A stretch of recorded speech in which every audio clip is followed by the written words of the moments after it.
Sampurasun. Rampes. Halo semuanya. Tak kenal maka tak sayang. Kalau udah sayang jangan dilupakan. Perkenalkan, kami dari kelompok 8 kelas 12A2 Pengawasan Mutu SMK Negeri 1 Cibadak. Saya Desneli Maharani. Saya Hariri Gibran Kamil. Saya Najwa Auliasyah. Dan saya Syahrila Madani.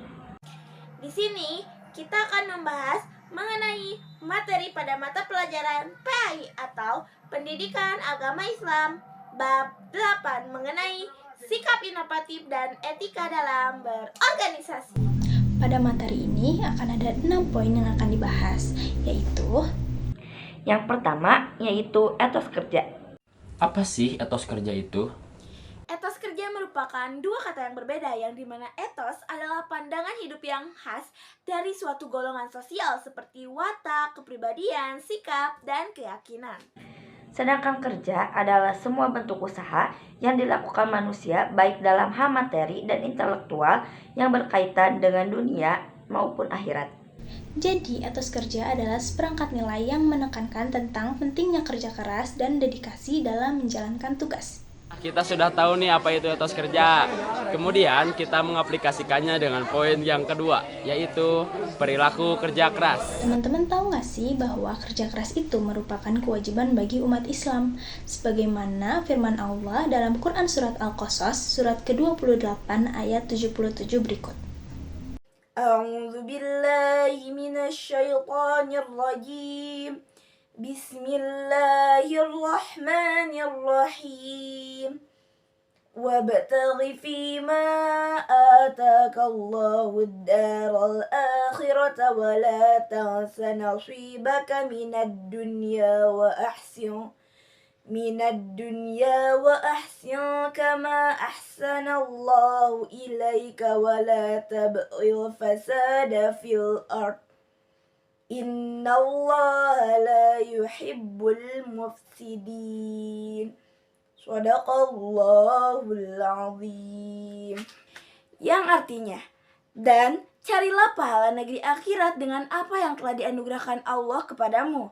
Tetapi janganlah kamu lupakan bagianmu di dunia dan berbuat baiklah kepada orang lain, sebagaimana Allah telah berbuat baik kepadamu, dan janganlah kamu berbuat kerusakan di bumi. Sungguh Allah tidak menyukai orang yang berbuat kerusakan. Quran Surat Al-Qasas surat ke-28 ayat 77. Nah, dari ayat di atas disebutkan bahwa kita harus mencari pahala dunia dan akhirat tanpa membuat kerusakan. Jadi, dalam melakukan kerja keras ini, kita harus memiliki sifat dan perilaku seperti semangat, ulet, tekun, tidak berpangku tangan pada belas kasihan orang lain, juga tidak merugikan orang dan lingkungan sekitar. Kemudian ada poin yang ketiga mengenai budaya kerja keras. Tahu gak sih bahwasanya kerja keras atau mencari nafkah merupakan bentuk memenuhi kebutuhan hidup keluarga yang sama dengan seorang mujahid atau orang yang berjuang dalam membela agama Islam. Sebagaimana hadis berikut. Man amsa kalam min amali yadaihi amsa maghfurallah, yang artinya barang siapa yang di waktu sore merasa capek lantaran pekerjaan kedua tangannya atau mencari nafkah, maka disitulah diampuni dosa baginya. Hadis riwayat Tabrani.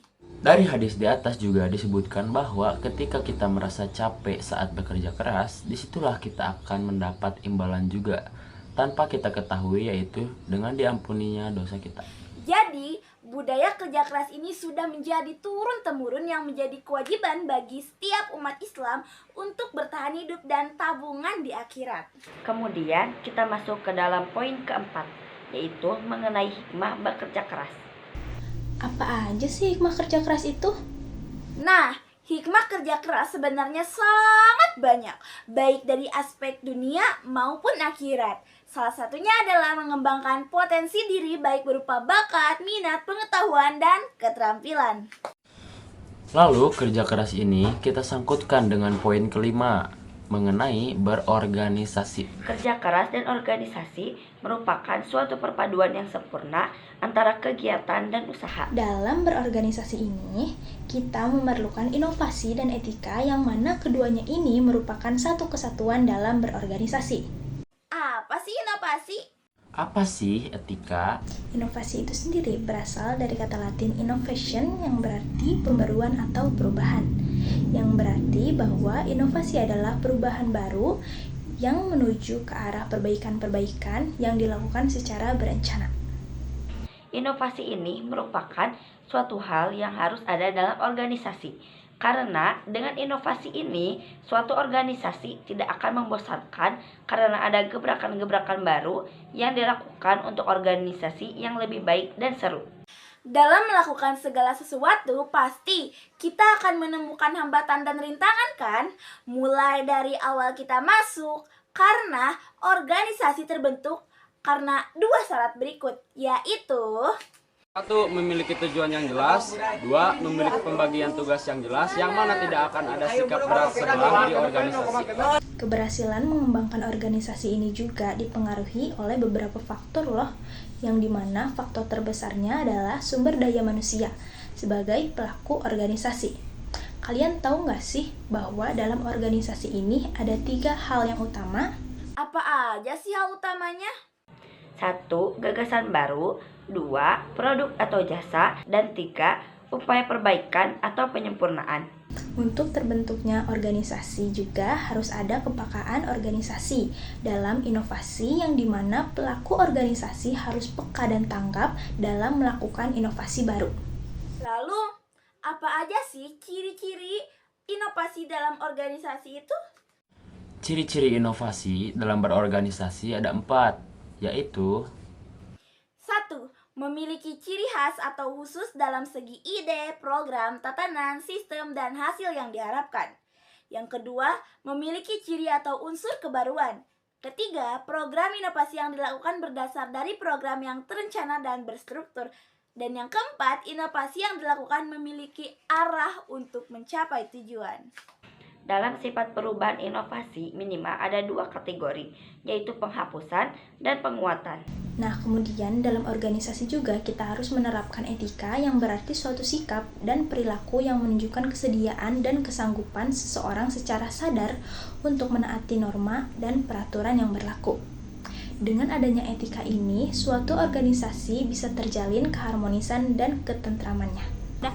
So, yuk terus kerja keras dan mencoba berorganisasi untuk pengalaman kehidupan yang lebih menyenangkan. Kami dari kelompok 8 izin pamit. Semoga bermanfaat dan Bila ada mobil pemadam, Mari kita bantu padami. jika ada yang belum paham, yuk study with me. Assalamualaikum